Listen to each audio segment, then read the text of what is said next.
Olá, queridos irmãos e amigos, bem-vindos uma vez mais para mais um comentário da lição da Escola Sabatina. Temos a última lição deste trimestre diante de nós e não poderíamos terminar da melhor forma que falando, portanto, dos novos céus e da nova terra, de que Deus irá criar novas todas as coisas.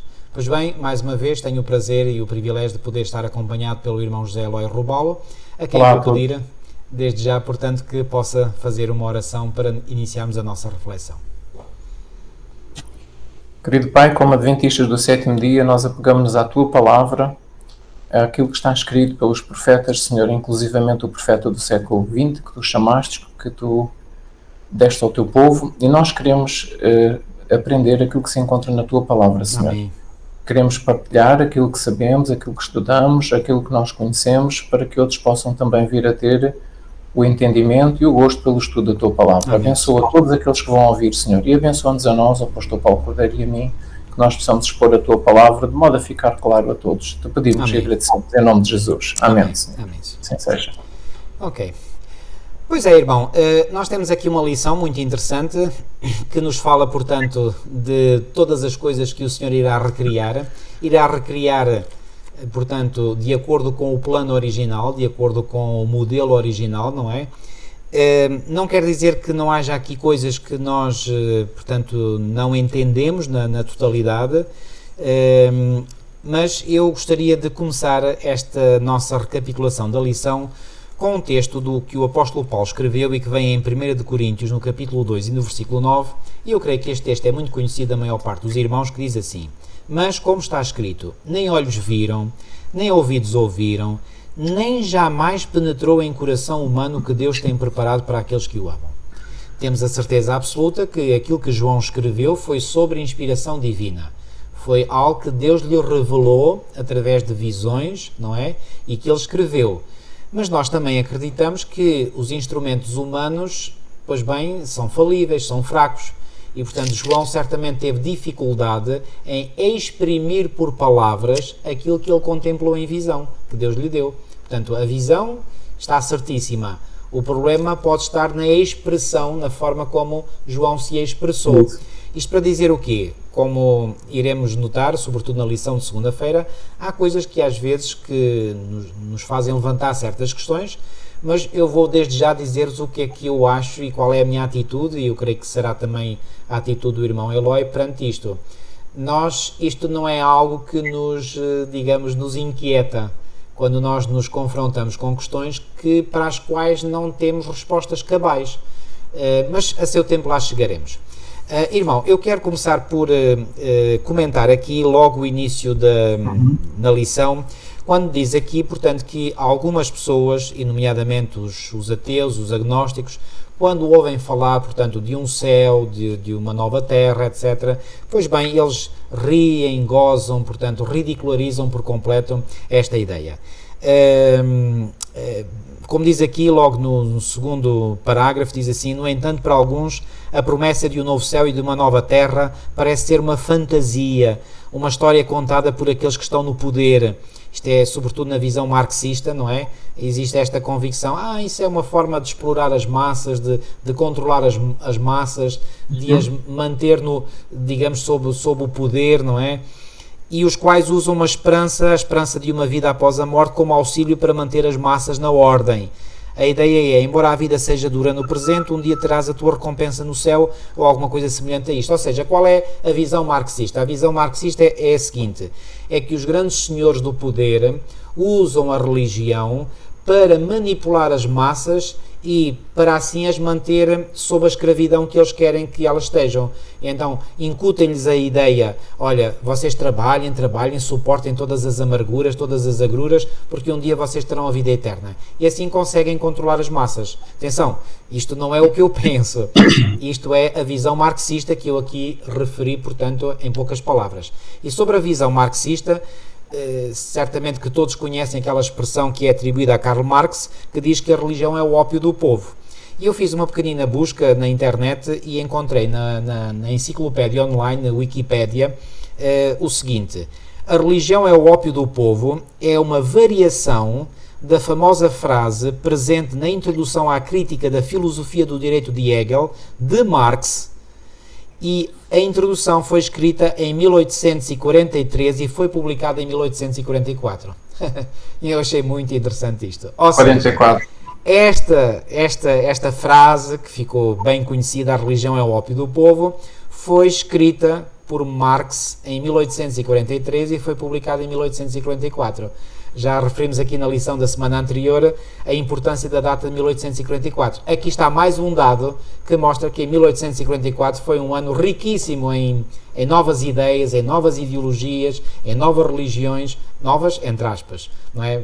Nada de novo há debaixo do sol. Eu diria invenção do mundo invisível, de caminhos paralelos para a verdade. Exatamente, muitíssimo bem, muitíssimo bem.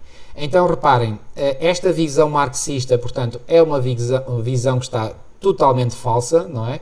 Portanto, nós acreditamos realmente nos novos céus e na nova terra, que Deus irá fazer novas todas as coisas, e esse mundo por vir não é um mundo fictício, é um mundo real. Aliás, na lição de domingo, logo aqui na introdução, o autor diz muito bem: para alguns seguidores da filosofia grega, a ideia de que algo é físico significa que é mau.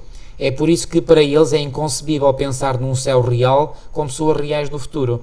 Neste tipo de pensamento, para ser céu e para ser bom, deve tratar-se de de um estado puramente espiritual, livre das imperfeições que se encontram no mundo físico aqui. Se algo é imaterial, afirmam eles, não pode ser espiritual, e se algo é espiritual, não pode ser material. Isto é fruto da filosofia grega, que entretanto afetou o marxismo, não é? Portanto, isto é o que os ateus hoje, os agnósticos, creem. Pois bem, isto está nas antípodas, ou seja, está no polo oposto àquilo que nós crentes e crentes bíblicos acreditamos. É assim ou não é, irmão? É assim, eu diria que isso seria verdade se estas ideias que se encontram na Bíblia e que são verdadeiras, não é? Se tivessem vindo de pessoas comuns que não tivessem sido inspiradas por Deus. Quando uma pessoa comum fala e não é inspirada por Deus, as ideias que ela transmite podem ser, pois são ideias humanas, não é? Para controlar, para ensinar outras pessoas. Mas quando nós temos ideias, revelações que vieram por inspiração de Deus, que são as que se encontram na Bíblia, e que os profetas viram em visão, os profetas foram inspirados pelo Espírito Santo, e em visão eles foram levados ao futuro, ou ao passado, ou ao presente, em outras zonas do mundo, e veem determinadas coisas, e Deus fala com eles, e muitas vezes Deus fala na própria presença das outras pessoas, e as outras pessoas veem que realmente aquela pessoa está sob a influência de um poder sobrenatural que está a controlar a pessoa. Foi o que aconteceu com Ellen White durante a sua vida. As pessoas presentes viam que realmente havia ali uma manifestação de Deus.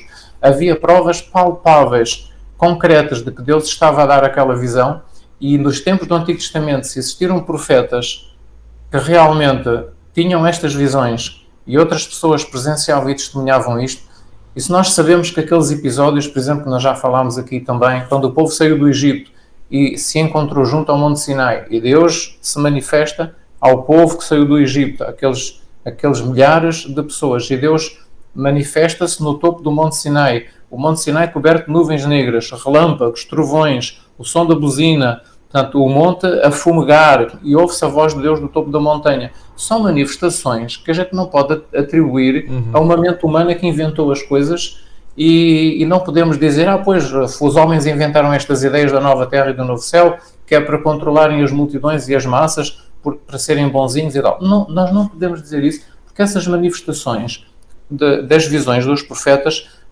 foram visíveis por outras pessoas. As pessoas testemunharam, é algo sobrenatural que não tem uma explicação natural. Exatamente. Não é? Portanto, há um mundo espiritual invisível que realmente existe à volta do ser humano, e estas visões, estas coisas que nós temos na Bíblia são de origem desse mundo espiritual invisível. Não é uma invenção de uma mente humana. Exatamente. Não é. E é por isso que não podemos...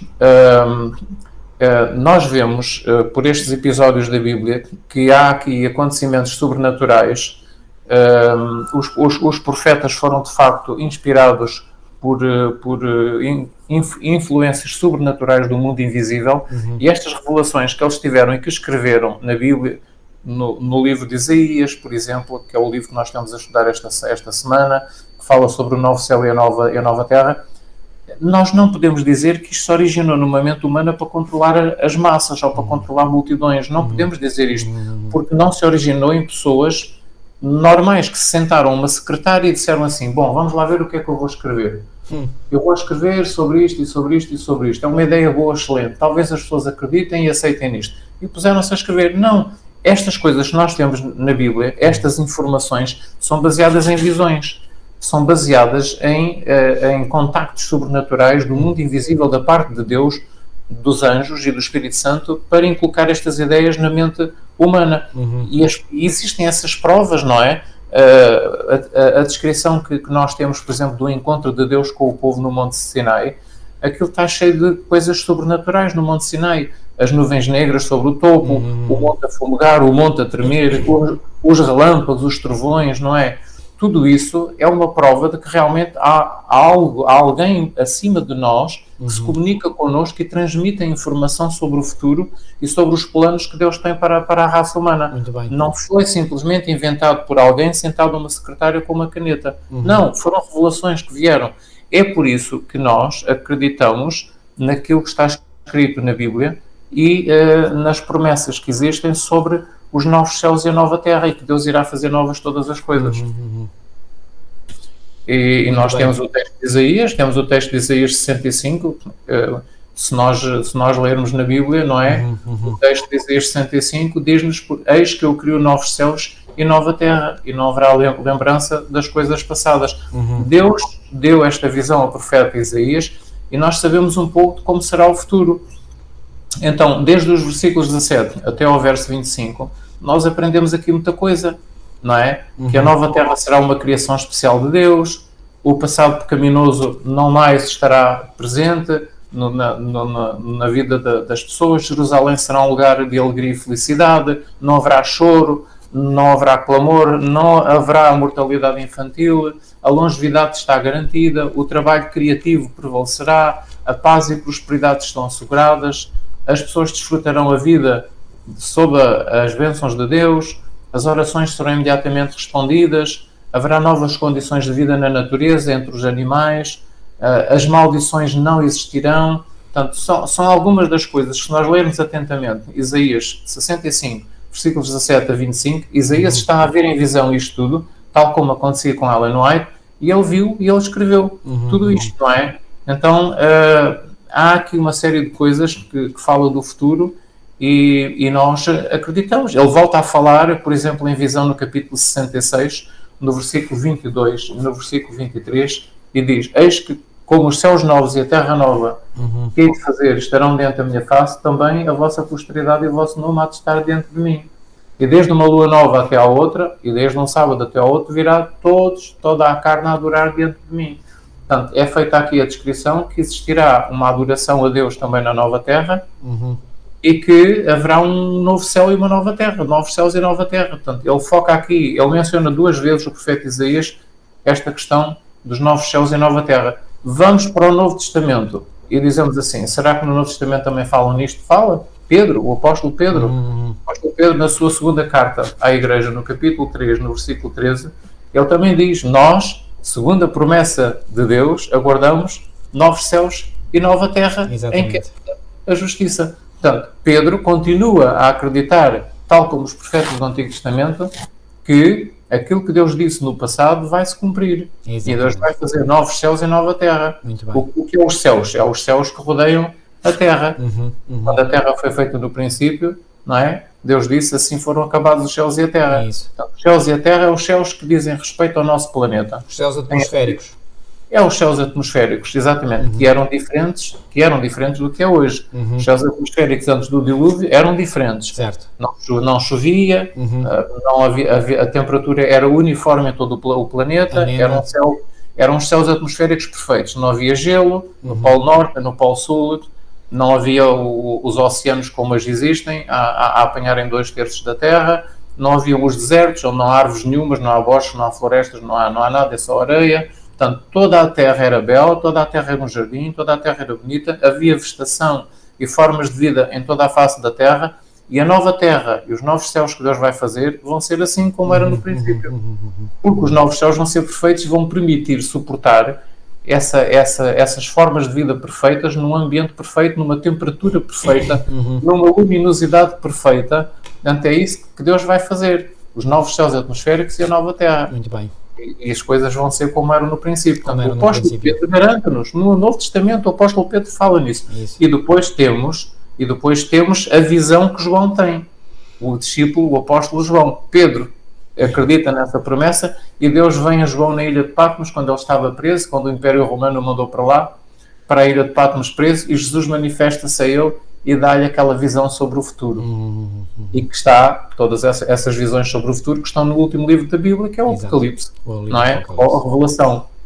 E lá, ou seja, quer Isaías, quer Pedro, quer João, estão em perfeita sintonia uns com os outros. Em perfeita sintonia. Ou seja, em Isaías nós temos a promessa, Isaías viu em visão o futuro, Pedro acredita nessa visão que Isaías teve, e agora Jesus vem a João e mostra-lhe exatamente como é que há de ser, não é? E agora, na visão de João, as coisas são mais gloriosas e mais belas do que aquela visão que Deus deu a Isaías no passado. Exato. Porque João vê realmente as coisas tal como elas irão ser, de uma maneira muito mais perfeita, não é?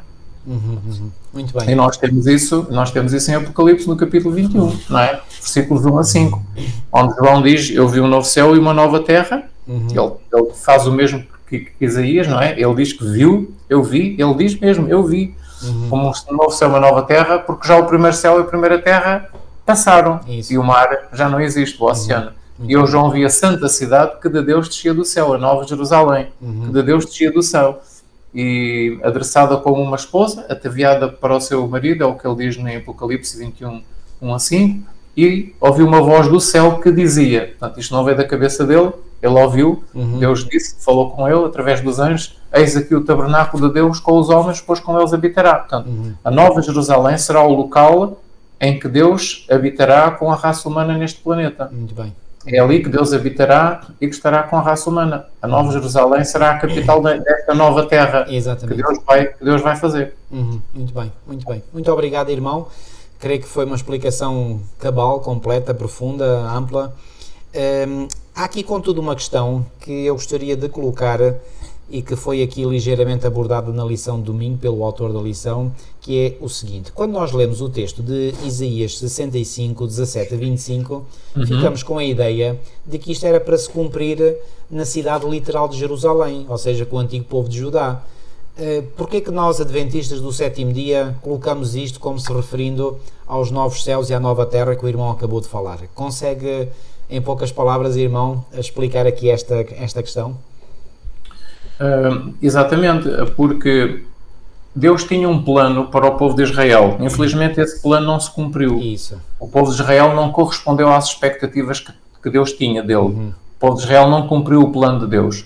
E no plano de Deus isto era para se ter cumprido com o povo de Israel. Correto. Como eles não cumpriram e deixaram de ser o povo de Deus, ou o canal através dos quais Deus se comunica com o mundo, e passaram a ser os cristãos de todas as nações, então o cumprimento destas profecias passarão a cumprir-se no final da era cristã. Isso. Precisamente depois da segunda vinda de Cristo, no final dos 1000 anos, não é? Okay. Quando Cristo vier para fazer novas todas as coisas. Mas o plano de Deus era outro. O plano de Deus era que o povo de Israel fosse crescendo cada vez mais, a partir do ponto onde eles viviam, não é? E que abarcassem a terra inteira. Ou seja, Deus queria que o comportamento deles fosse tão santo e tão influenciador dos outros, que as nações, à medida que contemplassem o caráter do povo de Deus, dissessem: nós queremos conhecer o vosso Deus.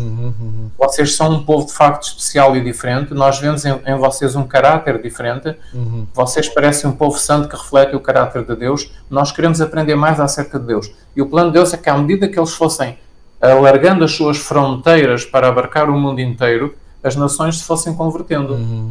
Não é? Então, o plano de Deus era fazer esta nova terra com o povo de Israel. Isso não aconteceu. E depois as coisas pioraram muito, então foi o limite, o máximo que eles poderiam ter feito de mal, foi terem matado, não é? Foi terem morto o próprio originador deste plano, foi Jesus. Exatamente. Então, ao crucificarem Jesus, estragaram por completo o plano que Deus tinha para o povo de Israel. Já não o cumpriram nos tempos do Antigo Testamento, não é? Fecharam-se numa concha. E depois também não aceitaram Cristo, que poderia ter dado uma volta. Se eles tivessem aceitado Cristo como Messias, as coisas poderiam ter sido diferentes. Mas também aí eles falharam. Então agora teve que voltar, portanto, de certo modo, a fazer um novo plano para que isto se cumpra com a Igreja, com o povo de Deus.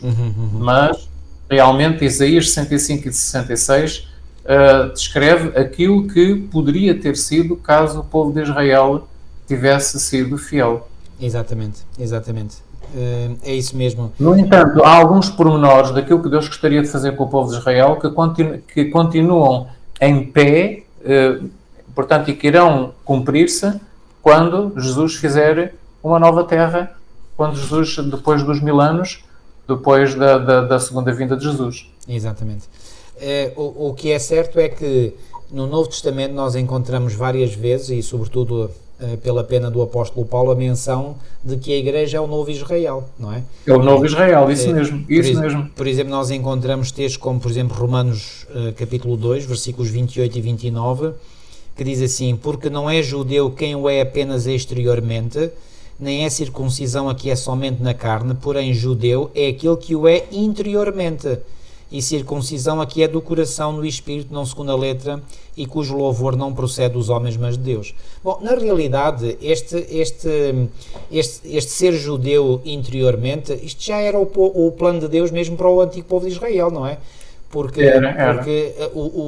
a primeira vez que o nome Israel aparece, portanto, é no livro de Gênesis, não é? Com a experiência do patriarca Jacó, não é? No vale de Jaboque, não é? E Israel quer dizer príncipe de Deus, ou príncipe com Deus. Ou seja, ele recebeu, digamos, o título de Israel depois de se ter convertido realmente a Deus, porque ele diz, via Deus face a face, e portanto, e a minha vida foi, como é que é as palavras exatas, portanto, e a minha vida foi salva, diz ele, portanto, isto é em Gênesis 32, portanto, no versículo 30, exatamente, vi Deus face a face e a minha vida foi salva. Então, quando ele viveu esta experiência da salvação, ele recebeu um novo nome, o nome de Israel. Ora, a experiência que o patriarca Jacó viveu era a experiência que Deus queria que todos os descendentes de Jacó viessem a viver, a experiência da conversão, não é?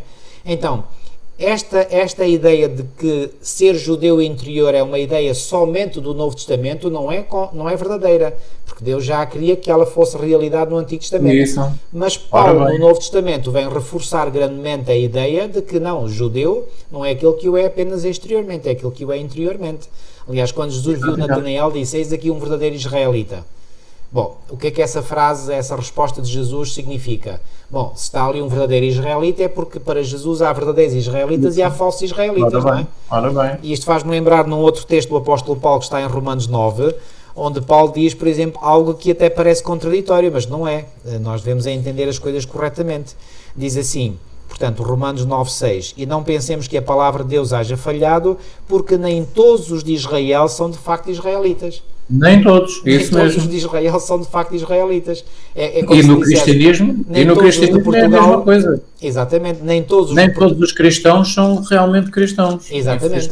A realidade é a mesma também. Exatamente. Porquê? Porque, como vimos já em lições anteriores, dentro da igreja, dentro da realidade da igreja, existe trigo e joio. Existem virgens prudentes e virgens nécias, não é? Isso. Virgens sábias e virgens loucas, não é? Existe portanto, usando também outras parábolas, o bom servo e o mau servo. Existe dentro os peixes, porque o reino de Deus é comprado numa grande rede que apanha peixes, mas depois há uma separação dos peixes, porque uns peixes são bons, outros não prestam. Portanto, todas essas parábolas mostram que dentro do reino de Deus nesta terra há dois grupos, não é? E portanto, por isso é que Paulo diz, nem todos os de Israel são de facto israelitas. Isto era como se eu dissesse, nem todos os de Portugal são portugueses, não é? Mas aqui, obviamente, que Paulo está a falar, portanto, em termos espirituais. E depois ele diz, mais à frente, portanto, que nem por serem descendentes de Abraão são todos seus filhos. Isso, exatamente. Isto é uma coisa incrível, não é? Então, como é que são descendência de Abraão e não são seus filhos? Porque não são pela fé. Exatamente. E não Paulo tem mesmo... o espírito que Abraão passou a ter. Diga, irmão. Não tem o espírito que Abraão passou a ter. Ora, nem mais. Exatamente. E o mesmo Paulo em Gálatas, no capítulo 3... E no versículo 7 diz: sabei, pois, que os da fé é que são filhos de Abraão. É que são. Aí é bem claro o texto, é que são, os outros não são. E os outros não são, obviamente. E em Gálatas 3 e no versículo 29 diz: e se sois de Cristo, também sois descendentes de Abraão e herdeiros segundo a promessa. E é interessante que Paulo usa até aqui um termo no original grego muito interessante, que mostra que essa descendência, ele usa a palavra sperma, que é onde vem... Semente. É semente, exatamente, é semente. Portanto, se sois de Cristo, também sois descendentes, ou sois sperma, sois semente de Abraão. Então, Paulo usa um termo que se aplica à descendência física, mas aplica à descendência espiritual. Portanto, os verdadeiros israelitas no Novo Testamento são aqueles que são pela fé em Cristo. Este é que é o Israel. Aliás, em Apocalipse 12, nós não temos todo o povo de Deus, quer do Antigo Testamento, quer do Novo Testamento, simbolizado por uma mulher. A mulher que estava grávida para dar à luz, que mulher é essa? É o povo de Israel, onde Jesus nasceu, não é? Isso, e depois a mulher que foge para o deserto, onde vai estar durante um tempo, 2 tempos e metade de um tempo, já é o povo de Deus do tempo do Novo Testamento, a Igreja Cristã. Mas o mesmo símbolo é aplicado quer para o povo de Israel, quer para a Igreja Cristã. É a mulher. Isso. É a mulher. Uma mulher, exatamente. E símbolo da Igreja. Uma só mulher, que é a Igreja, exatamente. A Igreja do Antigo Testamento e agora a Igreja do Novo Testamento. Ok, pronto. Vamos então passar um bocadinho mais à frente, portanto, na nossa explanação da lição. E aqui, efetivamente, na lição de segunda-feira é aqui a lição que pode suscitar aqui mais questões, não é? E eu gostaria por chamar a vossa atenção para o facto de que, e eu creio que esta é a razão pela qual o autor diz logo aqui no início que algumas pessoas falam do próprio céu como sendo o santuário de Deus. Bom, eu já ouvi, e já ouvi não apenas pessoas exteriores à nossa igreja, mas inclusivamente, olha, por exemplo, no próprio curso de teologia, eu tive colegas que não acreditavam que existisse um santuário celestial, não é? Alguns deles, por acaso, até já nem estão na igreja, mas um desses está e é pastor, não cá em Portugal, em França.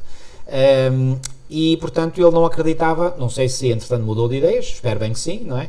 Mas, portanto, isto para dizer o quê? Que há pessoas, portanto, que não acreditam na a existência de um santuário celestial. Eu faço aqui um pequenino parênteses para dizer o seguinte: eu iniciei os meus estudos de teologia em 1990 e quando iniciei os meus estudos de teologia em 1990, a crise suscitada pelo Dr. Desmond Fora em 1980 e que percorreu toda a década de 80, digamos, ainda estava um bocadinho viva.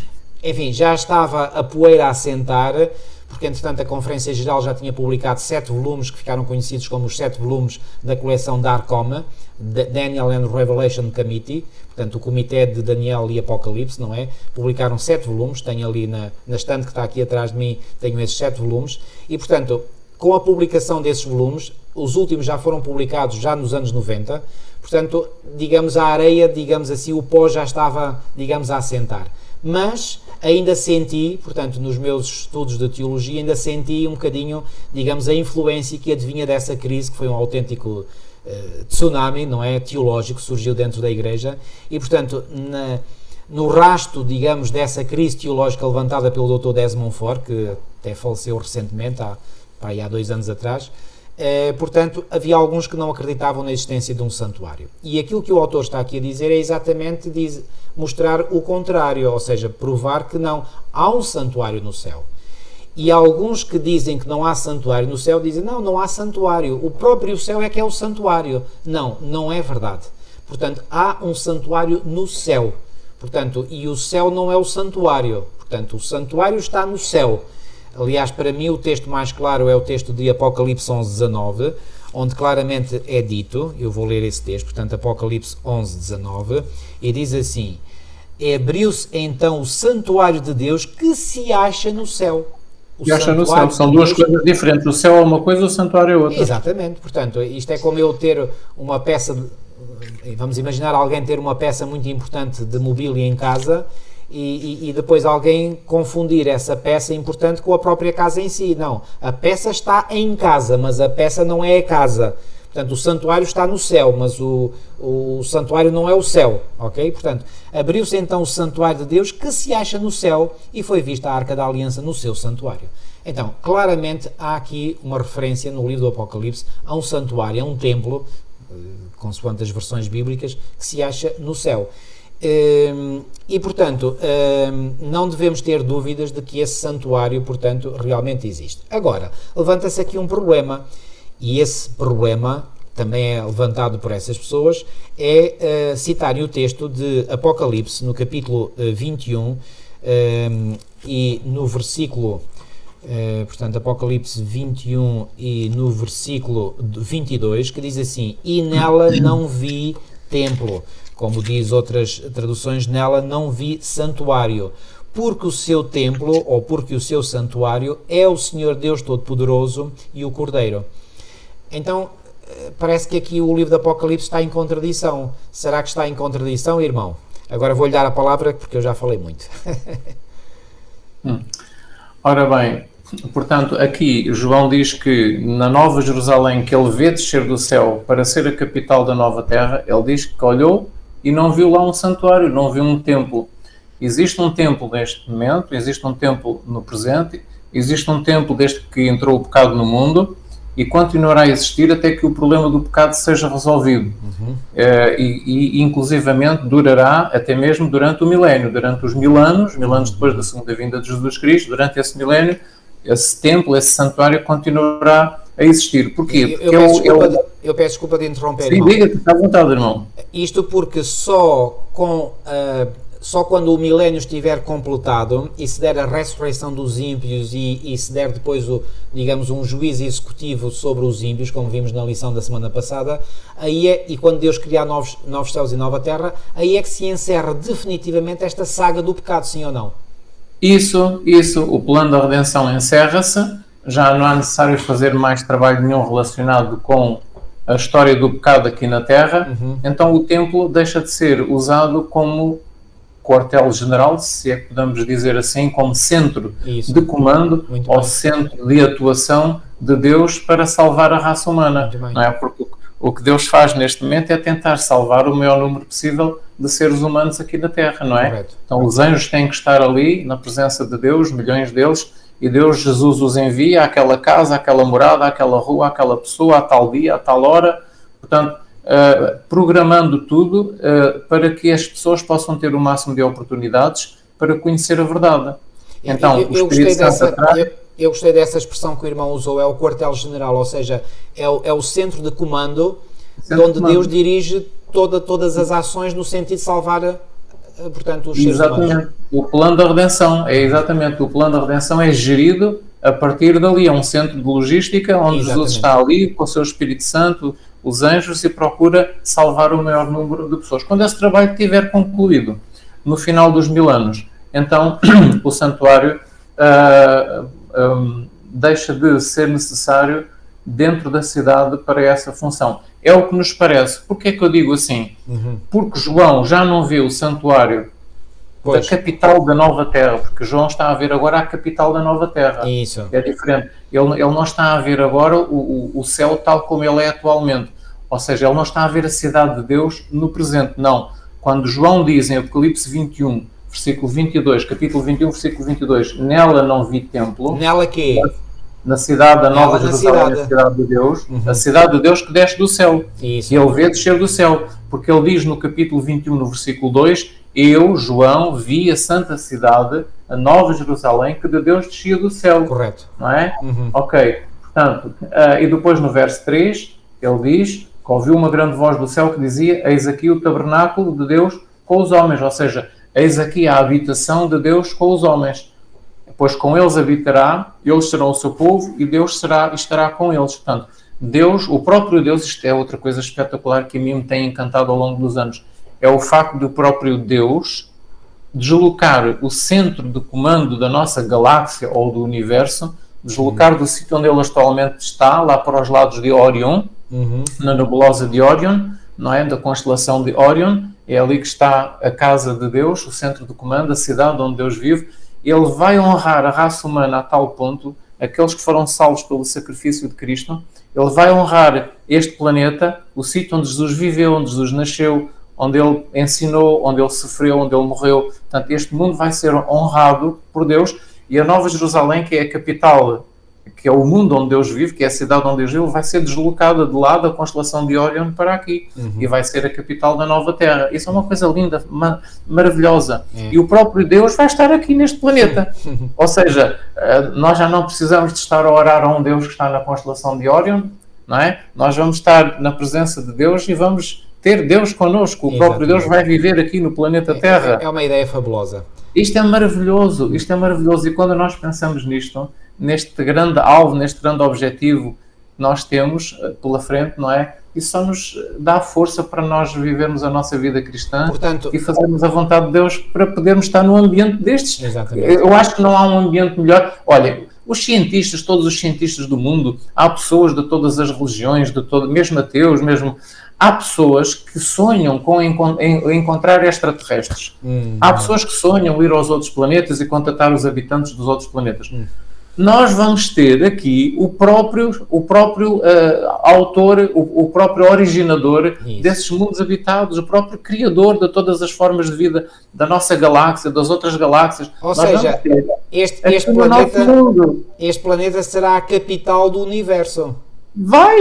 O centro, digamos, o centro do comando da galáxia ou do universo vai ser deslocado para aqui. Exatamente. Isto é uma honra muito grande que Deus vai dar a este planeta, a este mundo, não é? É uma honra muito grande, e para compensar tudo aquilo que os habitantes que sofreram aqui neste mundo, aqueles que forem salvos, Deus vai estar com eles aqui. Deus vem para habitar aqui, coisa maravilhosa. Não vamos ter apenas o Jardim do Éden restaurado, mas vamos ter o próprio Deus a viver connosco. Eu digo connosco se eu estiver lá, claro. Não é? Mas é maravilhoso quando nós de facto pensamos nisso. Mas porquê é que João aqui diz que não viu nela o templo? Isto bate certo com uma visão que Ellen White teve, onde ela vê a Nova Jerusalém descer do céu, também a visão que Deus lhe deu, e depois Ellen White, isto no fim dos 1000 anos, claro, não é? No fim dos 1000 anos, já, portanto, para começar a nova Terra, e Ellen White começou a ver as coisas que existiam fora da cidade. Então, há uma descrição que ela faz, fora da cidade ela viu... Irmão, eu tenho aqui o livro. Agora, irmão, por favor. Então, eu tenho aqui o livro. Com Jesus à nossa frente, descemos todos da cidade para a terra. Ora, descemos todos da cidade para a terra. Então, mas eles não vêm da cidade, irmão? A cidade não desce e os redimidos não vêm dentro da cidade? Não. Eles descem, vêm os anjos, vêm os salvos com Jesus, descem para a terra e a cidade vem, eles olham depois para cima e veem a cidade a descer. Ok, pois, então diz aqui: com Jesus à nossa frente, descemos todos da cidade para a terra sobre uma grande e íngreme montanha que, incapaz de suportar a Jesus sobre si, partiu-se em duas, formando uma grande planície. Olhámos então para cima e vimos a grande cidade, com 12 fundamentos e 12 portas, 3 de cada lado e um anjo em cada porta.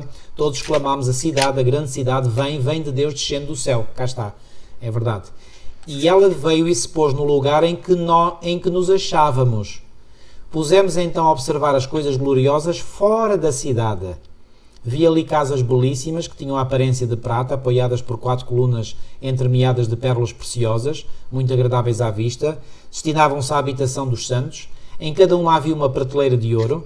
Vi muitos dos santos entrarem nas casas, tirarem a sua coroa resplandecente e pô-la na prateleira, saindo então para o campo ao lado das casas para lidar com a terra. Lá vai haver trabalho na terra, na nova terra. Não como temos de fazer com a terra aqui, absolutamente. Uma gloriosa luz lhe resplandecia em redor da cabeça e estavam continuamente louvando a Deus. Ou seja, o trabalho seguramente não vai ser cansativo e monótono, ou enfim... Era como Adão tinha no Éden no início. Ora bem, exatamente. Vi outro campo repleto de todas as espécies de flores, portanto, isto fora da cidade, atenção. Fora da cidade. E quando as apanhei, exclamei: elas nunca murcharão. Em seguida vi um campo de relva alta, cujo belíssimo aspecto causava admiração. Era uma vegetação viva e tinha reflexos de prata e ouro, quando magnificamente se agitava para a glória do Rei Jesus. Entramos então num campo cheio de todas as espécies de animais: o leão, o cordeiro, o leopardo, o lobo, todos em perfeita união. Passámos pelo meio deles e pacificamente nos acompanharam. Isto é uma descrição fabulosa mesmo. É maravilhoso. Dali entramos num bosque, não como os escuros bosques que aqui temos, não absolutamente, mas claro, e por toda a parte glorioso. Os ramos das árvores agitavam-se de um lado para o outro lado e todos exclamámos: moraremos com segurança na solidão e dormiremos nos bosques. Atravessámos os bosques, pois estávamos a caminho do Monte Sião. No trajeto encontramos uma multidão que também contemplava as belezas do lugar. Notei a cor vermelha na borda das suas vestes, o brilho das coroas e a alvura puríssima das vestes. Quando os saudamos, perguntei a Jesus quem eram eles. Disse que eram mártires, que por sua causa tinham sido mortos. Com eles estava uma inumerável multidão de crianças que tinham também uma orla vermelha nas suas vestes.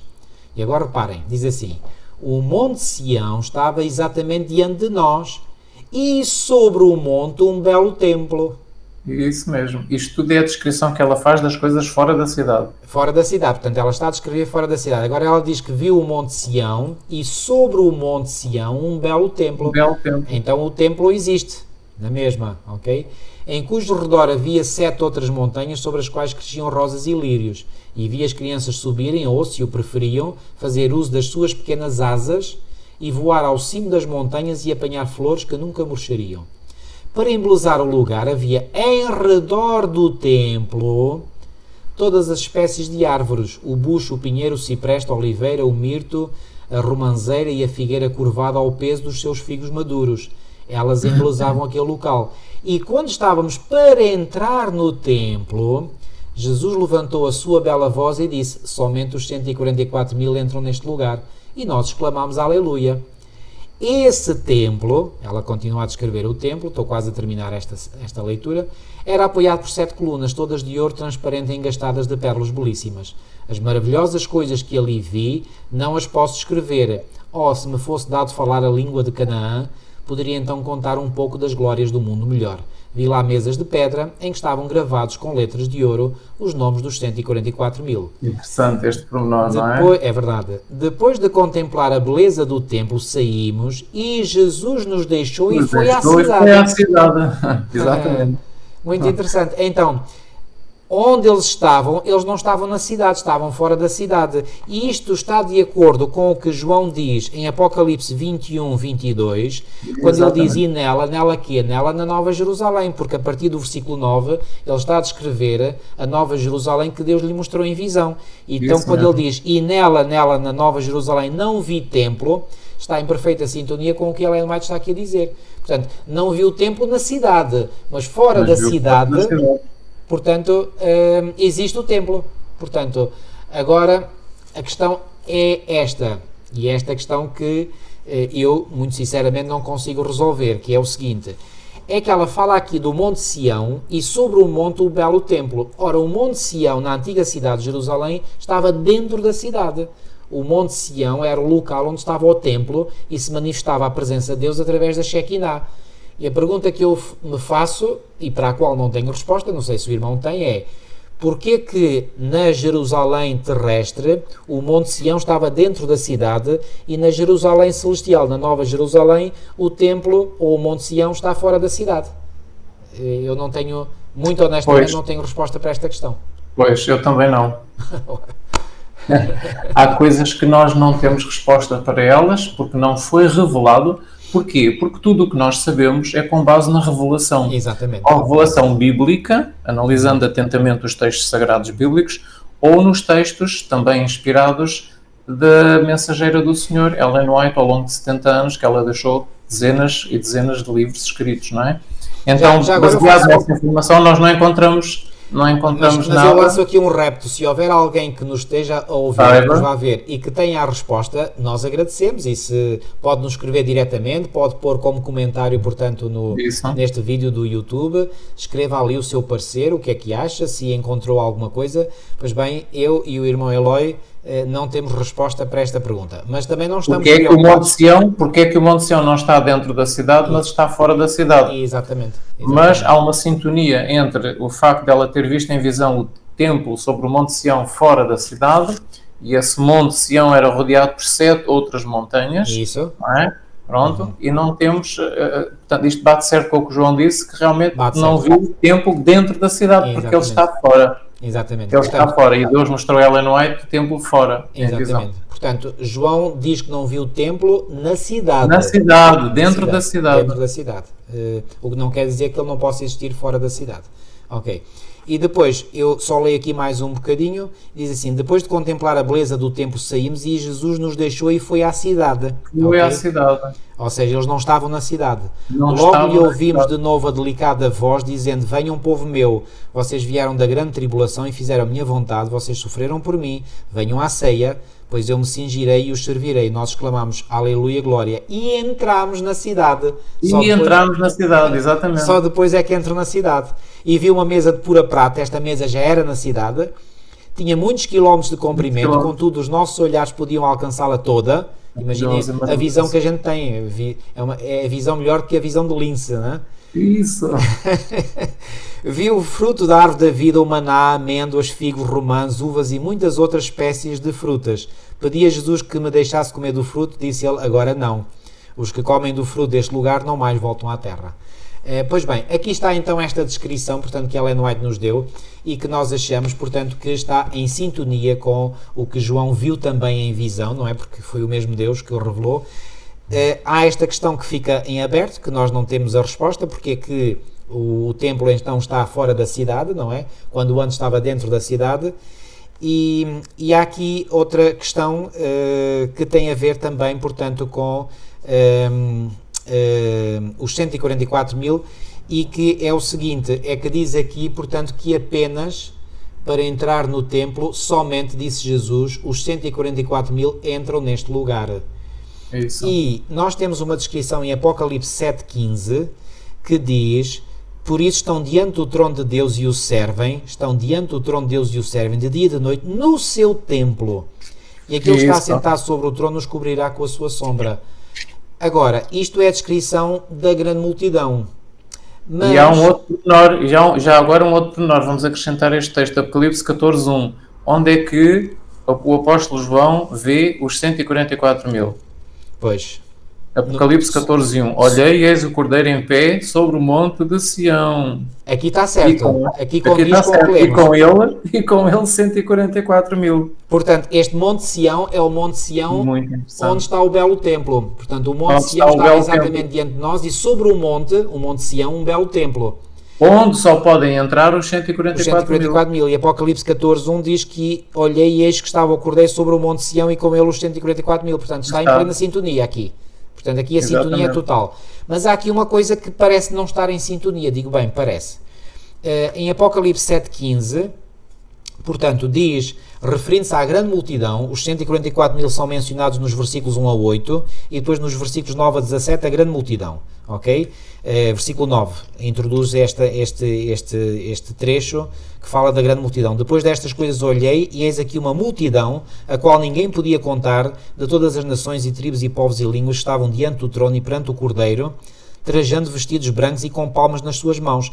E esta multidão, que outra versão, deixe-me ver, acho que é aqui nesta outra versão, portanto, que é a ARA, Almeida Revista Atualizada, portanto, diz assim, portanto, depois destas coisas vi e eis grande multidão. Portanto, esta grande multidão é que está a ser descrita no versículo 15 e diz que aqueles que compõem a grande multidão estão diante do trono de Deus e o servem de dia e de noite no seu templo, e aquele que está assentado sobre o trono os cobrirá com a sua sombra. Ora, esta grande multidão não pode ser, digamos, ou tem que ser, melhor dito, os 144 mil, porque só os 144 mil é que estão no templo. E aqui diz que a grande multidão está no templo.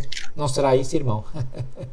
Pois, este é um ponto muito interessante para estudo, porque dá a impressão que a grande multidão é uma outra maneira de descrever os 144 mil. Dá a impressão, não é? Parece que realmente é assim, de modo que é um desafio para todos aqueles que nos estão a ouvir, e nós mesmos temos que arranjar mais tempo para estudar estas questões, porque são realmente muito interessantes. Eu vou rematar estas duas questões que ficaram em aberto com isto. Eu já tenho dito e já disse em igrejas por onde tenho passado que é, digamos, dos poucos assuntos na Bíblia que para mim ainda não está totalmente claro, ou seja, não tenho resposta para todas as questões. Mas isso também não me preocupa, isso não põe em causa a minha fé, bem pelo contrário. Ellen White também diz que nem tudo o que está, digamos, relacionado com os 144 mil será compreendido. Chegará o tempo em que será compreendido, mas esse tempo não é agora ainda. Portanto, eu creio que na altura depois nós compreenderemos. De qualquer modo... E há um pormenor também interessante, mas pronto, isto será um estudo futuro, mas há um pormenor interessante. Quando Ellen White utiliza estes versículos relacionados com a grande multidão, ela aplica estes versículos como se cumprindo nos 144 mil. Isto é muito interessante, nos últimos capítulos do livro do Grande Conflito. E aqui dá novamente a sensação de que realmente a grande multidão é uma outra maneira de descrever, é examinar o assunto de uma outra vertente, de um outro ponto de vista, que se refere ao mesmo grupo. Embora haja uma visão tradicional dentro da Igreja Adventista, e eu próprio, enfim, tenho subscrito essa visão, que é a que a grande multidão representa os redimidos de todas as épocas. Isso, esse é o ensino tradicional adventista já desde há décadas. Esse é o ensino oficial. O autor aqui na lição de segunda, portanto, logo depois do primeiro parágrafo, quando fala aqui, compara Apocalipse 7, 9 a 15 com Apocalipse 21, 13 e 22, depois faz aqui uma pergunta: como é que podemos harmonizar a descrição da grande multidão dos redimidos? E ao usar esta expressão, a grande multidão dos redimidos, dá a entender que a grande multidão se refere aos redimidos de todas as épocas, que é a tal visão tradicional da Igreja. Mas isto, portanto, se a grande multidão é os redimidos de todas as épocas e eles estão no templo, isto não bate certo com o que Ellen White diz, de que só os 144 mil é que entram no templo. Portanto, parece, porque, volto a dizer, é uma questão que está em aberto na minha mente. Está em aberto para estudo. Portanto, que a grande multidão, como o irmão disse, é uma outra forma de descrever os 144 mil. Okay? Mas, aliás, há um autor, que é Jacques Doucan, que ele vai nessa direção, portanto, dar a entender que a grande multidão e os 144 mil são o mesmo grupo. Mas há muitas interpretações sobre os 144 mil, portanto, poderíamos ficar aqui muito tempo a falar sobre este assunto, mas vamos passar à frente. Muito bem. Agora, na lição terça-feira, portanto, há aqui uma questão, portanto, que esta é clara, portanto, esta não deixa nenhuma questão em aberto, que é: iremos ou não iremos ver Deus face a face? E a Bíblia não podia ser mais clara sobre isso. Irmão, dou-lhe a palavra, que eu já falei muito. Tá tem sido uma polémica, tem sido uma dúvida e uma questão que tem sido levantada pelos irmãos, pelos membros da Igreja ao longo dos anos, que acreditam que irão ver a face de Jesus na nova terra, mas não o rosto do Pai, não a face do Pai, mas a Bíblia é bem clara que diz que nós iremos ver o rosto do Pai. Esses textos existem, basta a gente examiná-los, vê-los, para ficarmos convencidos. Parece que o custa a aceitar que Deus, o Pai, parece um ser tão especial e tão distante e tão santo que ninguém o poderá ver. Ninguém o pode ver agora, exatamente, enquanto estamos a viver na nossa condição pecaminosa. Na nossa condição pecaminosa, enquanto existe o pecado, desde que o pecado entrou neste mundo, que nós nunca mais vimos a Deus. Então, o que nós ensinamos baseia-se em Apocalipse 22, 4. E verão o seu rosto e na sua testa estará o seu nome. Não é? Pronto. João diz que verão o rosto de Deus. O texto é bem claro, Apocalipse 22, 4. Aqui a minha versão diz: contemplarão a sua face e na sua fronte está o nome dele. Ok? E 1 de João 3, 2, se me permite, irmão, diz sim. Amados, agora somos filhos de Deus. Isso. E ainda não se manifestou o que haveremos de ser.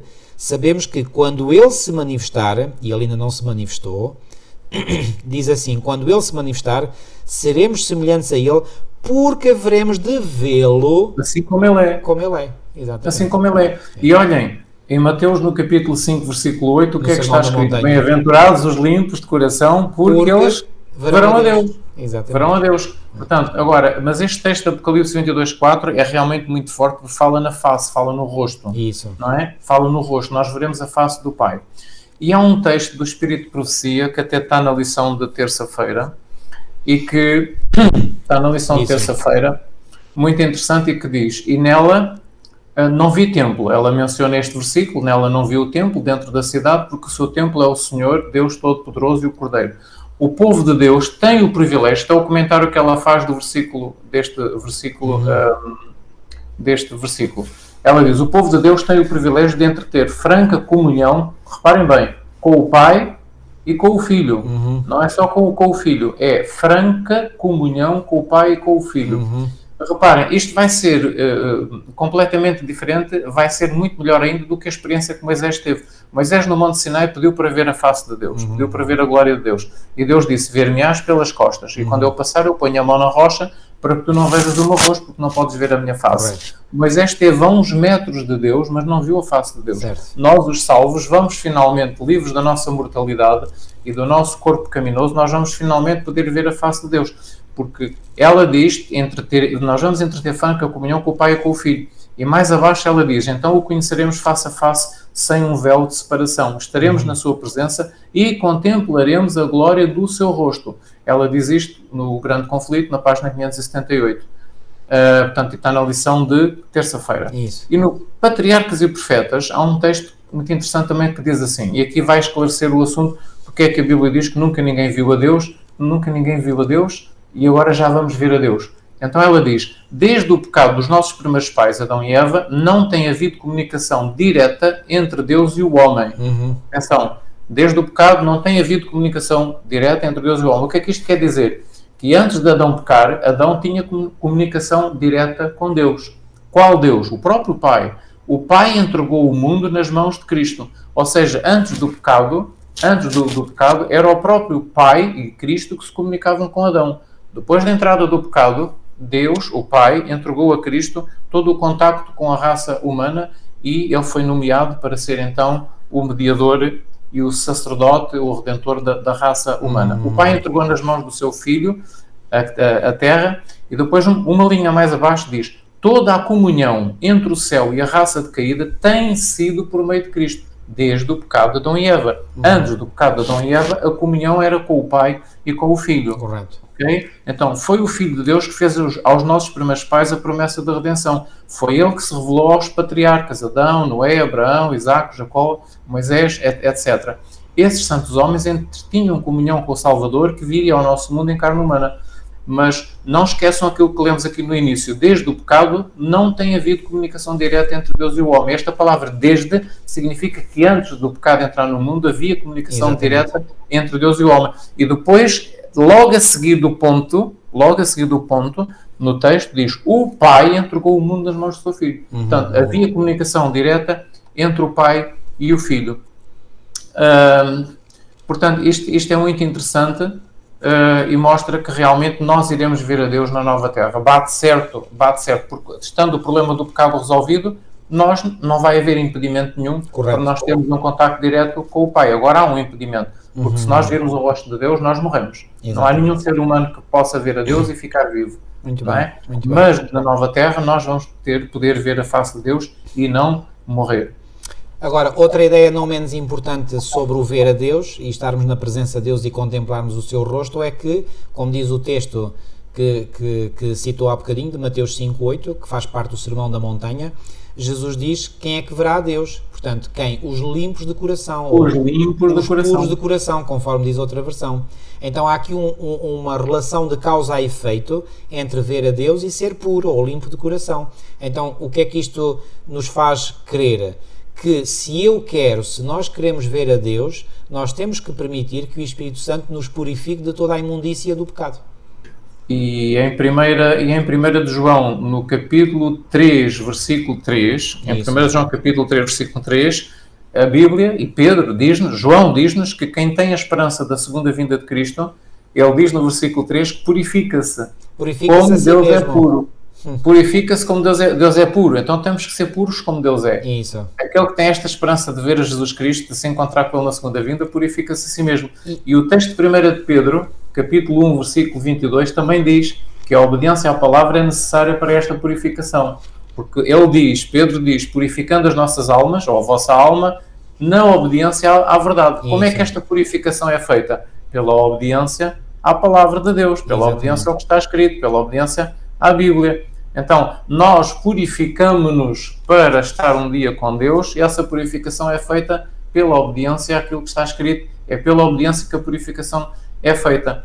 E a obediência é necessária à salvação, pois, porque é ela que faz a purificação. É o Espírito que faz esse trabalho em nós, mas o Espírito serve-se dos textos bíblicos que nós lemos e que interiorizamos e colocamos dentro de nós e que passa a fazer essa purificação.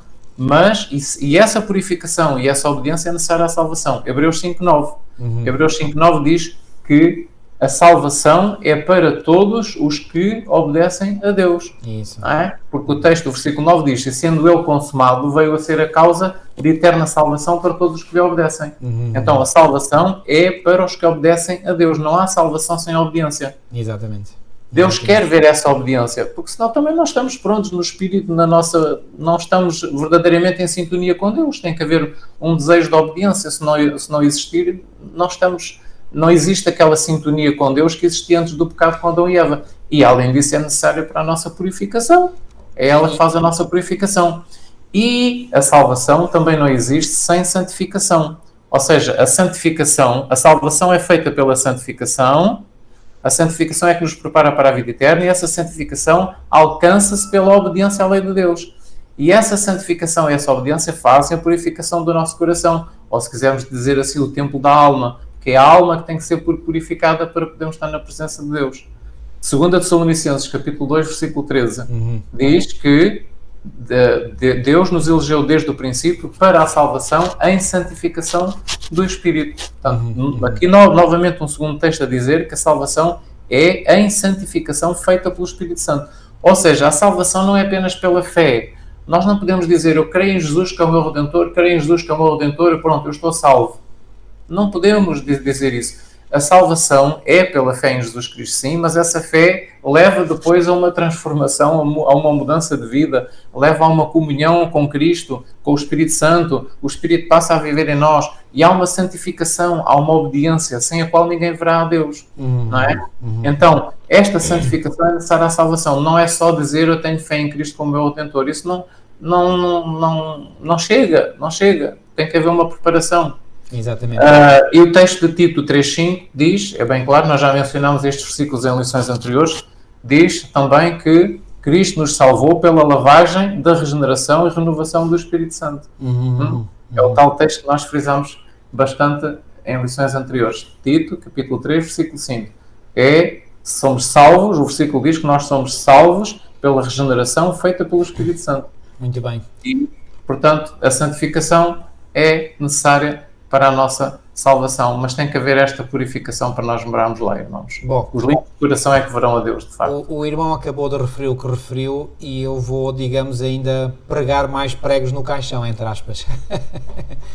Então, repara, eu tenho aqui vários textos que, entretanto, me vieram à mente, e vou começar por aquele de 1 de João 3.3, que o irmão referiu, que diz assim, qualquer que nele tem esta esperança, purifica-se a si mesmo. É um trabalho que nós temos que fazer. Portanto, João não está aqui a dizer, e ele é o discípulo do amor, não está aqui a dizer que este trabalho é feito por Deus. Nós sabemos que é o trabalho feito por Deus, mas porquê que João diz purifica-se a si mesmo? Tem que haver porque uma cooperação. É uma parte humana que Deus não pode fazer por nós.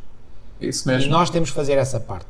Sem esse contributo humano, tudo aquilo que Deus possa fazer fica sem efeito.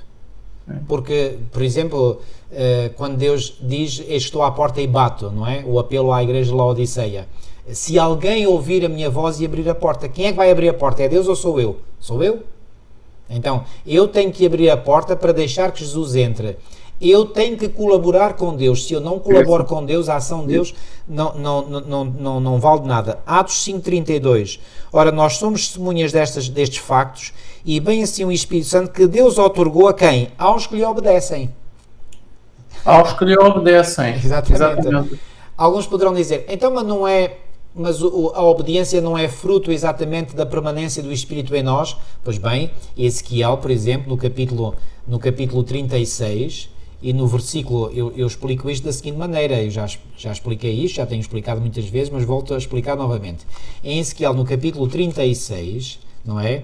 E no versículo 27 diz assim, porei dentro de vós o meu Espírito, que Espírito é este? É o Espírito Santo, e farei que andeis nos meus estatutos e guardeis os meus juízos e os observeis.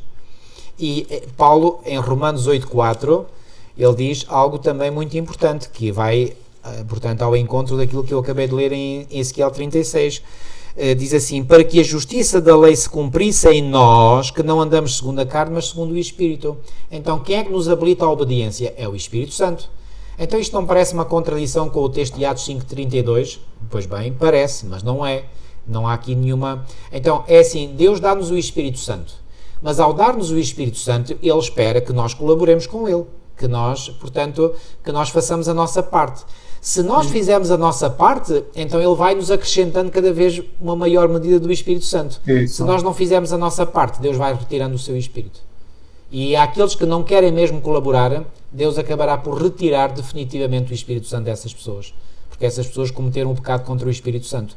Mais ainda, quanto à santificação, o irmão citou 1 Tessalonicenses 2:13. Segunda, acho que é segunda de Tessalonicenses. Segunda, ok. Em 1 Tessalonicenses 4:3 diz: porque esta é a vontade de Deus, a vossa santificação. A vossa santificação. Porquê que é a vontade de Deus a nossa santificação? Porque Hebreus 12:14 diz que sem a santificação ninguém verá a Deus. Então o que é que Deus quer? Deus quer a nossa santificação para um dia o podermos ver, porque Ele quer a comunhão connosco, quer que nós estejamos com Ele para sempre. Esta é a razão, não é? Portanto, se nós não colaboramos, se nós não fazemos a nossa parte, conforme João diz, e qualquer que nele tem esta esperança purifica-se a si mesmo, portanto, o trabalho de Deus fica sem valor, fica sem efeito. Eu tenho que colaborar, eu tenho que fazer algo, e esse algo é permitir que Deus atue em mim, é tomar decisões, porque Deus não pode tomar as decisões por cada um de nós, porque Deus respeita o livre-arbítrio. Então, repare, se há uma coisa à minha frente que eu sei que não devo comer, porque Deus me diz na sua palavra que eu não devo comer, não é Deus que me vai impedir de eu comer aquilo, como Ele não impediu Eva de comer o fruto da árvore proibida. Isso. Não é? Portanto, eu tenho que tomar a decisão, ok, eu sei que Deus não quer que eu coma isso, então eu não vou comer. Pronto, a decisão é minha. É aqui que é a parte humana, ok? Agora, mas eu tenho vontade, eu tenho desejo, eu tenho apetite. Pois tenho, e isso acontece. Mas aí é que intervém então Deus, e quando eu quero tomar a decisão, eu devo, em oração, dizer: Senhor, Tu sabes que eu tenho apetite, eu quero comer aquilo, eu quero fazer isto, mas eu sei que não devo fazer, então ajuda-me. E aí Deus ajuda. Mas a decisão tem que ser nossa. Okay? Lembrem-se daquele texto, o irmão ainda vai ler mais textos, não vai? Não, já acabei, irmão. Deixa-me só introduzir. Lembrem-se daquele texto que nós lemos, que vinha nos comentários à lição do dia 14 de dezembro, e vinha lá um texto que dizia assim: por intermédio das Escrituras, o Espírito Santo fala à mente, imprime a verdade no coração, expulsa o erro, denuncia o erro e expulsa-o da mente. É o Espírito agindo através da palavra que Jesus submete a si e o seu povo. Isso. O Espírito Santo era o mais alto dom que Deus podia solicitar do Pai para elevar o seu povo. Ia ser dado, portanto, é o tal texto que nós lemos de Tito, não é? Que Deus nos salva pela regeneração e lavagem do Espírito Santo. Ia ser dado, diz aqui o texto do Espírito de Profecia, como agente de regeneração. Agente de regeneração. Regenerar significa tornar a gerar. Exatamente. Tornar a fazer novo. Como agente de regeneração, sem o qual, esta é a frase que realmente pode fazer confusão com a gente, mas a realidade que nós temos estado a ver pelos textos bíblicos é essa. Ia ser dado como agente de regeneração, sem o qual o sacrifício de Jesus não teria tido qualquer proveito. Exatamente. Ou seja, sem esta regeneração, nós não podemos estar prontos para a vida na nova terra. É necessária esta regeneração. E quero ler um texto que vem na lição, nos comentários desta semana, no dia 27 de dezembro, e que vem em conselhos aos pais, professores e estudantes, página 113, e que diz assim: bem-aventurados os limpos de coração, porque eles verão a Deus.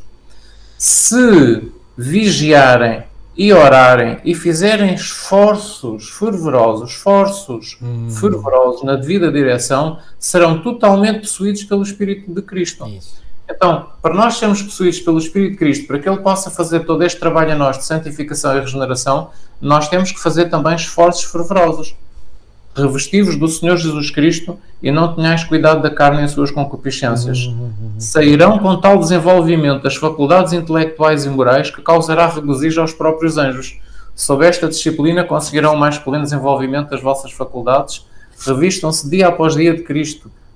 Mantenham pelo poder de Deus a vossa dignidade e força.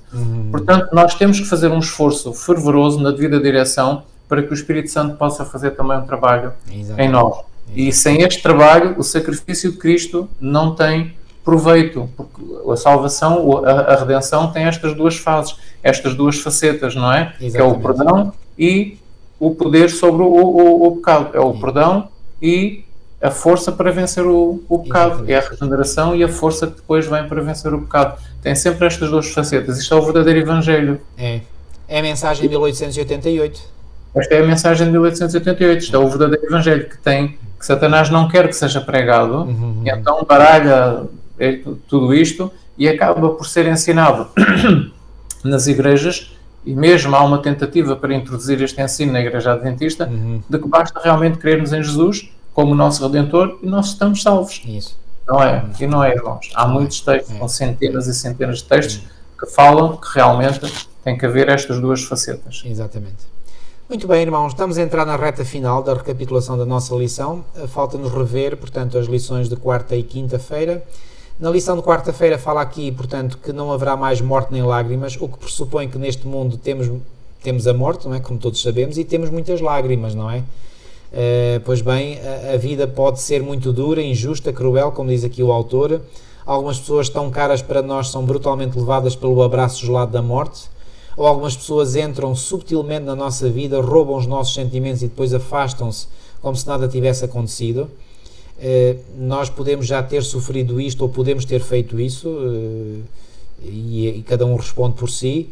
Como é terrível ser-se traído por alguém que amávamos e em quem confiámos. Isto para dizer o quê? Portanto, neste mundo, infelizmente, nós sofremos bastante. Mas nós temos a certeza, e é uma certeza da qual não podemos duvidar, que não haverá mais morte, nem pranto, nem clamor, nem dor. E como o autor diz aqui no início da lição de quarta-feira, e muito bem, se a teoria de um inferno ardente e eterno fosse verdadeira, então a segunda morte não erradicaria o pecado e os pecadores do universo, mas apenas os confinaria no inferno eterno de sofrimento e choro.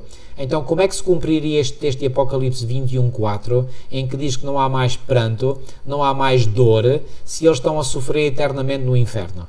Portanto, não faria sentido. Portanto, essa doutrina, essa ideia, essa heresia, não é? Melhor dito, portanto, como nós já vimos em lições anteriores, não faz sentido absolutamente nenhum. Portanto, ela deve ser totalmente descartada por aqueles que acreditam na palavra de Deus.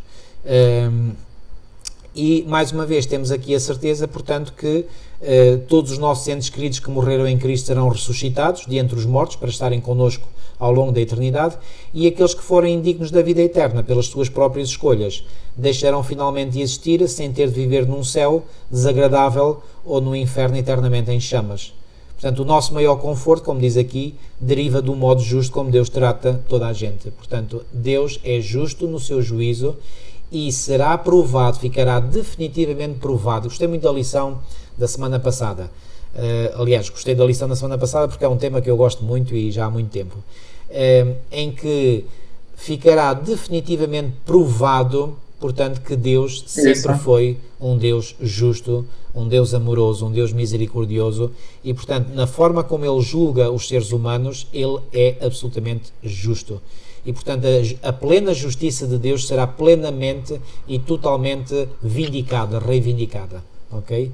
Portanto, e devemos ter isso em mente para não ter dúvidas de que Deus sempre agirá de forma justa e, portanto, de forma correta. Há aqui um texto do Espírito de Profecia que eu gostava de ler, e que é realmente muito bonito e que nos dá desejo de lá estar. Ellen White contemplou em visão o momento em que Jesus entrega a Adão novamente o Jardim do Éden. Isso é muito comovedor. Os irmãos sabem com certeza que o Jardim do Éden foi retirado da terra pouco antes do dilúvio. Sim. E esteve sobre a terra esse tempo todo como testemunho de que a história que Adão contava aos seus descendentes era verdadeira. Porque ali à porta do paraíso eles viam os querubins, os anjos, não é? Para guardar a entrada para que ninguém entrasse no jardim. Eles viam os anjos permanentemente, eles vinham para ali até adorar e oferecer o sacrifício do Cordeiro que Deus tinha estipulado, representando Cristo. Os crentes, aqueles que eram crentes nessa promessa da redenção em Cristo, vinham para ali oferecer o seu sacrifício diante de Deus. E viam os anjos guardando a entrada do jardim. Então a história que Adão contava aos seus descendentes era verdadeira enquanto o jardim esteve diante deles, aquilo nunca foi posto em dúvida, a história que Adão contava. Mas houve uma altura em que Deus retirou o jardim do Éden da terra, pouquinho antes do dilúvio. Esse jardim do Éden vai ser novamente restaurado. Ou seja, esse jardim vai novamente baixar para a terra e vai estar aqui. E Jesus vai entregar o jardim do Éden novamente a Adão. Fez o jardim no princípio, colocou lá Adão. Agora Jesus traz o jardim, segunda vez, e dá o jardim a Adão. Então a descrição que Ellen White faz é assim: cheio de alegria, contempla as árvores que ele já tinha tido o prazer de ver, as mesmas cujo fruto ele próprio colher. Ou seja, ele vai ver as mesmas árvores, ainda são as mesmas, após 6.000 anos, ainda são as mesmas cujo fruto ele próprio colhera nos seus tempos de inocência e alegria. O seu espírito apreende a realidade daquela cena. Ele compreende que isso é, na verdade, o Éden restaurado, mais lindo agora do que quando foi expulso dele. O Salvador leva-o até à árvore da vida, que está no meio do jardim, nós sabemos pela Bíblia, apanha o fruto glorioso e manda Adão comer o fruto, ou seja, dá-lhe o fruto para ele comer. E é como se dissesse: agora sim, já podes comer o fruto. O teu caráter está para a vida novamente no Éden.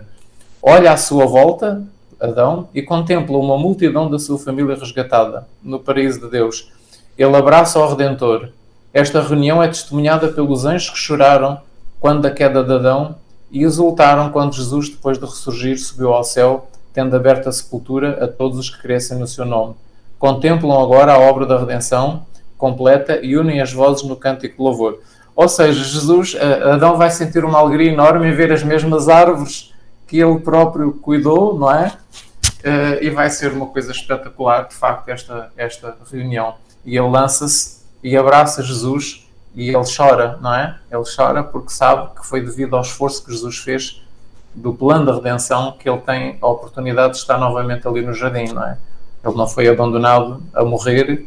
Deus não fez um segundo Adão e deixou aquele. Não, Jesus veio dar a sua vida para dar a oportunidade a ele de voltar a entrar no jardim e todos os seus descendentes. E isto é maravilhoso.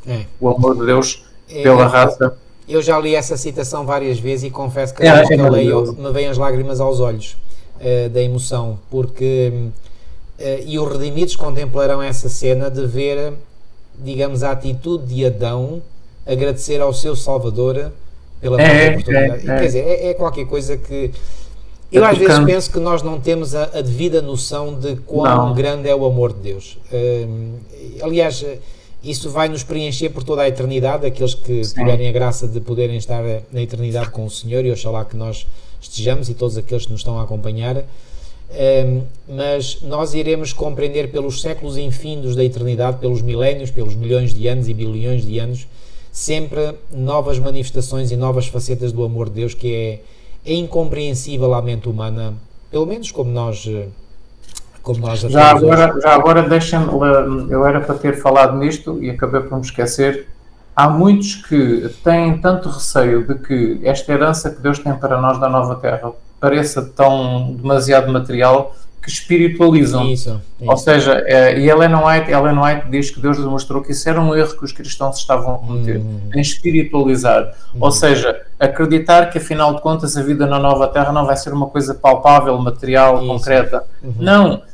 Nas próprias visões que nós aqui acabámos de ver, Ellen White vê aquela mesa cheia de frutas, não é? O próprio Jesus diz que voltará a beber do suco da uva com os salvos, não é? Na nova terra. E depois vemos esta descrição que João faz no Apocalipse, em que a cidade é feita o muro da cidade, os fundamentos da cidade são de pedras preciosas, e ele descreve até os nomes das pedras preciosas. As ruas são feitas de ouro. Ele vê o fruto da árvore da vida. João vê o fruto da árvore da vida, vê a árvore da vida. Ellen White vê o fruto da árvore da vida do lado direito e do lado esquerdo do rio. Do trono de Deus sai um rio que atravessa a cidade toda, e de um lado e do outro do rio da árvore do rio da vida, é o rio da vida, é a água da vida. Ele vê a árvore da vida, Ellen White vê a árvore da vida unir-se por cima do rio, formando uma só árvore. E ela vê os salvos descansarem nas margens do rio, apanharem o fruto e comerem. E João diz que a árvore da vida produz 12 frutos diferentes. Como é que podemos espiritualizar isto? Isto não pode ser espiritualizado. Isto é algo real. Nós vamos ter um corpo.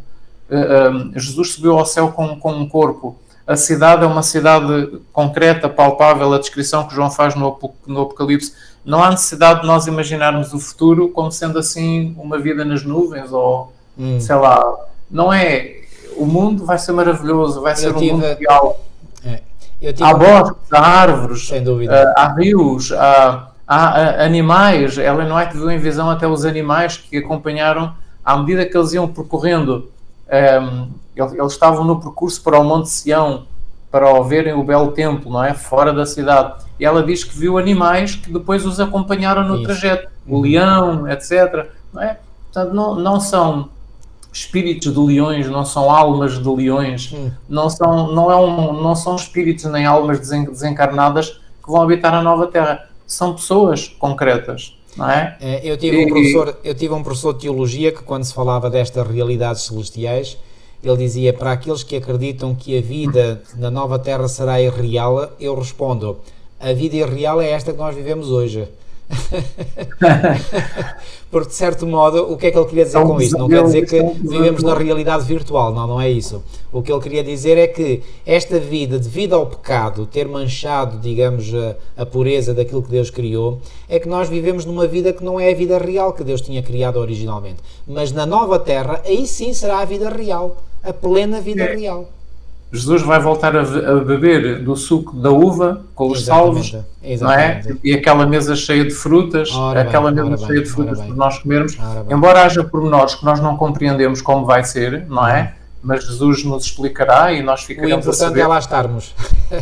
Mas há muita coisa que nós podemos compreender e ver que realmente é um lugar paradisíaco. Exatamente. É um lugar tão agradável que nós nem sequer... Nós podemos imaginar alguma coisa, mas realmente só quando estivermos lá e usufruirmos e desfrutarmos é que nós podemos dizer assim: isto é muito melhor do que aquilo que eu imaginava. Exatamente. Não é? Então a descrição do Apocalipse, estes últimos capítulos, não é? O 22, o 21, isto está, se analisarmos isto em pormenor, até diz as dimensões da cidade. Exatamente. A cidade tem cerca de 500 km de lado, 550 km de lado, não é? Portanto, e que tem 12 portas. E que as portas, cada porta é esférica, tem o aspecto de uma pérola, não é? Então há pormenores que nós realmente vamos ficar... Só poderão ser interpretados literalmente, não de forma simbólica, sem dúvida. Exatamente, pelo menos o aspecto dos animais e das frutas, não é? Mostra-nos que realmente... Irmão, não são espíritos de frutas nem nada disso, é frutas reais. Exatamente. Eu não vou dar muita ênfase na lição de quinta porque creio que, portanto, a ideia principal que vem aqui descrita é uma ideia que nós já referimos, portanto, que no centro do plano da salvação está a promessa da vida eterna, portanto, isto que nós acabamos de dizer. Portanto, eu gostaria apenas de salientar então só um ponto. Então salienta, irmão, diga. É que a lição de quinta-feira diz-nos que os salvos terão o nome de Deus escrito na sua testa. Certo. Isto significa que não só pertencerão a Deus, foram salvos por Deus, foram adquiridos por Deus. Jesus conseguiu fazer neles o trabalho da santificação. Possuem a imagem de Jesus, possuem a imagem de Deus e estão prontos para fazerem parte da vida da cidade e da nova terra, como também o ter o nome escrito na testa simboliza que eles desenvolveram de facto a semelhança com Cristo. Exatamente. Desenvolveram o caráter de Deus, porque o nome simboliza o caráter. Ora bem. Exatamente. Deus não iria pôr o selo da aprovação sobre algo que estivesse incompleto, estivesse com defeito, digamos, com defeito, com alguma nódoa. Eles vão refletir de facto o caráter de Jesus. Há um texto de 2 linhas dela, não é? Quando ela diz assim: este nome é o símbolo, significa a entrega da mente a uma obediência inteligente e leal a todos os mandamentos de Deus. Isso. E simboliza o caráter de Deus. Lembram-se do texto de Êxodo, capítulo 33, versículo 18, onde Jesus diz: rogo-te que me mostres a tua glória. E qual é a resposta que Deus dá a Moisés no versículo 19? Eu farei passar toda a minha bondade diante de ti e apregoarei o nome do Senhor. Então, o nome do Senhor está relacionado com o caráter de Deus, que é a sua bondade. Exatamente. E quando o Senhor passa diante dele, no capítulo 34, versículo 5, quando é feita esta descrição, diz que o Senhor desceu na nuvem e pôs-se ali junto a Moisés e apregou o quê? O nome do Senhor. E o nome do Senhor é misericordioso, piedoso, tardio em iras, grande em beneficência e verdade, etc. Então, O versículo 18 do capítulo 33 diz, fala em glória de Deus. O versículo 19 Certo. fala na bondade e do nome de Deus. Certo. E agora aqui é descrito o nome de Deus, que é o caráter de Deus. Então, quando é dito que os salvos terão o nome de Deus escrito nas suas testas, quer dizer que eles realmente adquiriram o caráter de Deus. O caráter. Adquiriram o caráter de Jesus, que é o caráter do Pai, que é o mesmo, não é? Exatamente. Então, isto eu acho que é um motivo de grande alegria para Jesus, ele poder olhar para os salvos e ver o seu caráter refletido neles. Exatamente. Acho que é uma coisa que deve dar uma satisfação enorme a Jesus. Sem dúvida. Muito grande. É. E ele vai ser motivo de alegria para sempre, pela eternidade fora, não é? Ou seja, o sacrifício que Jesus fez em abandonar o céu e vir este mundo como ser Não humano, foi em vão. valeu a pena. Exatamente. Valeu a pena. É Ele isso. contemplará os salvos e verá o seu próprio caráter refletido neles. Exatamente. Não é? É isso. E eles sentir-se-ão eternamente gratos e obedecerão. E por causa disso, e agora passo para a lição de sexta-feira, diz: a cruz de Cristo será a ciência e o cântico dos remidos por toda a eternidade. Sentem-se gratos. Sentem-se gratos, Sentem-se exatamente. gratos. A Sem esse gratidão grande sacrifício não é uma estavam lá. gratidão eterna. Eterna. É uma gratidão eterna. E E para Jesus é uma alegria eterna, uma felicidade eterna de os ver ali. Exatamente. São fruto do trabalho dele. É como a Bíblia diz, ele verá o fruto da sua alma e ficará E satisfeito. ficará satisfeito. O fruto do seu trabalho É. e ficará satisfeito. Portanto, o Cristo glorificado contemplarão o Cristo crucificado, nunca mais se esquecerá que aquele cujo poder criou e manteve os inumeráveis mundos através dos vastos domínios do espaço, o amado de Deus, a majestade do céu, aquele a quem querumbins e serafins resplandecentes se deleitavam em adorar, se humilhou, e se humilhou para quê? Para levantar o homem caído, que suportou a culpa e a vergonha do pecado e o facto de o Pai o ter ocultado a sua face dele, até que as misérias de um mundo perdido quebrantaram o seu coração e aniquilaram a sua vida na cruz do Calvário. O facto do Criador de todos os mundos, o árbitro de todos os destinos, deixar a sua glória e se humilhar por amor do homem, despertará eternamente a admiração e a adoração do universo. É fantástico. Exatamente. Deixem-me terminar com 2 textos, ou talvez 3, aqui também, dos escritos dela, não é? Onde ela diz assim: o Senhor purifica o coração mais ou menos da mesma forma como arejamos um aposento. Abrimos as portas e as janelas completamente e deixamos o ar purificador do céu entrar. As janelas do impulso e dos sentimentos têm de ser abertas em direção ao céu e expulsa o pó do egoísmo e do mundanismo. A graça de Deus tem de invadir os recantos do espírito. A imaginação deve ter temas celestes para contemplar e todos os elementos da natureza humana devem ser purificados e vivificados pelo Espírito de Deus. Para entrar no céu, devemos ter Cristo formado no íntimo, a esperança da glória, e levar o céu connosco. Só o Senhor Jesus pode moldar e transformar o caráter. E depois o outro texto diz: o nosso tempo aqui é muito curto. Que o teu clamor a Deus seja: converte o íntimo da minha alma, Senhor. Pleiteia tu com Deus pelo poder transformador da sua graça. Apega-te ao teu Redentor, até que Deus não somente te revela a ti mesmo, mas Ele próprio se revela a ti e vejas em Jesus uma força e um amparo, um fulgor e um poder que nunca sentiste nem compreendeste. Se a tua fé se apoderar perseverantemente das promessas, tu prevalecerás. Esta é a vitória que vence o mundo, a nossa fé. Então temos que pleitear com Deus o poder transformador da sua graça. Só Jesus pode moldar e transformar o nosso caráter. E para entrar no céu, Jesus tem que estar formado no íntimo. Até há um versículo que diz isso, não é? Cristo em nós, ou Cristo em vós, a esperança da glória. da glória. Há muitos que pensam que esse versículo está a dizer que Cristo é a esperança da glória. O versículo não diz isso. O versículo diz que Cristo em nós, Cristo no crente, Cristo formado no íntimo do crente, o caráter de Cristo formado no crente, é a esperança da glória. Exatamente. Porque nós não podemos entrar na glória sem que o caráter de Cristo esteja formado no íntimo, no crente, na alma, no espírito, no caráter. Então, a esperança da glória é Cristo em nós. E ela aqui cita isto. Para entrar no céu, temos de ter Cristo formado no íntimo, a esperança da glória. E levar o céu connosco. Muito bem. Então, Este isto é assunto tem que maravilhoso. ser muito bem compreendido, porque se ele não for bem compreendido, dificilmente será vivido. E se não for vivido, pois bem, Para ser perderemos. compreendido, tem que ser explicado. Tem que haver quem Exatamente. explique. Tem que haver quem explique estas coisas. Exatamente. E Satanás procura que haja cada vez menos ensinadores, cada vez menos professores da escola sabatina, cada vez menos anciãos e pastores que ensinem este tipo de coisas. O ensino, o alimento que está a ser dado às pessoas, aos crentes, é um alimento tão superficial, é um alimento tão banal, que não opera verdadeiramente uma transformação do crente para a vida eterna. E essa é a obra do inimigo. É fazer com que as pregações sejam demasiado superficiais, demasiado água com açúcar. Como às vezes se ouve dizer, às vezes ouço irmãos dizer: eu hoje fui à igreja e venho da igreja na mesma.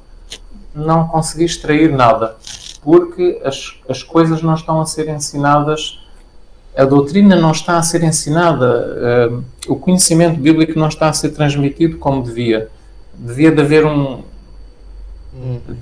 ensino mais elevado, mais espiritual, mais profundo, mas é obra do inimigo este tipo de alimento espiritual. Mas nós temos que fazer um esforço para sair disto. Todos nós, pastores, anciãos, professores da escola sabatina, todos temos que fazer um esforço para sair disto, deste marasmo, deste ensino puramente coxo. É um ensino coxo pela metade, não é? Falta uma perna aqui para nós conseguirmos caminhar, falta aqui uma perna. É isso mesmo. Que Deus nos ajuda. Deus nos ajuda. O irmão usou aí uma expressão que eu uso frequentemente, marasmo. Eu chamo o marasmo laodiciano, não é? O Senhor, na sua omnisciência, previu que a última igreja seria uma igreja com as características de Laodiceia, e é o que estamos a ver, mas pela graça de Deus há cura para Laodiceia. Assim é que iremos receber. Assim Vamos terminar com uma oração. Nosso querido e amado Pai que estás nos céus, muitíssimo obrigado mais uma vez, porque estiveste certamente connosco e nos orientaste, Senhor, para poder ministrar a Tua palavra. Que esta palavra, Senhor, ministrada com a assistência do Teu Espírito Santo, assim queremos, possa também tocar os corações daqueles que nos ouvirão e possa produzir frutos para a honra e glória do Teu nome, Senhor. Ó bom Pai, a melhor honra e glória que podemos dar a Ti, Senhor, é a nossa própria salvação. Então, Senhor, opera em nós o querer e o efetuar segundo a Tua boa vontade e ajuda-nos a fazer a nossa parte, Senhor. A não nos desviarmos dela, a não pensarmos que nada temos que fazer, mas que sim, nós temos que fazer uma obra da nossa parte e temos que fazer essa obra com esforço da nossa parte. Que Tu nos ajudes, Senhor, e que possamos, Senhor, verdadeiramente ser cada vez mais moldados no nosso caráter, para que quando Tu vieres, Senhor, ou antes de Tu vires, Cristo possa estar completamente formado em nós, no nosso interior, e possamos refletir plenamente o Seu caráter em nós. Abençoa-nos nesta obra, Senhor. Abençoa também, Senhor, todos aqueles que querem, na força do Teu Espírito, proclamar esta grande verdade, Senhor, ao mundo, que a possam proclamar na Tua força, na força que vem do Teu Espírito, para que assim muitas almas, Senhor, possam aceitar esta verdade e assim se deixar transformar por Ti. Fica, pois, connosco, Senhor, Te pedimos tudo e Te agradecemos, em nome de Jesus. Assim seja, Senhor. Amém. Assim seja. Queridos irmãos, foi um prazer ter estado convosco ao longo deste trimestre. Pois bem, marcamos, na nossa agenda o próximo trimestre. Será um tema também muito interessante. E cá estaremos, portanto, na semana que vem, para uma nova lição. Desta vez, portanto, a primeira lição do primeiro trimestre do ano 2023. Que Deus vos abençoe grandemente e até à próxima. Até à próxima, irmãos. Uma boa semana.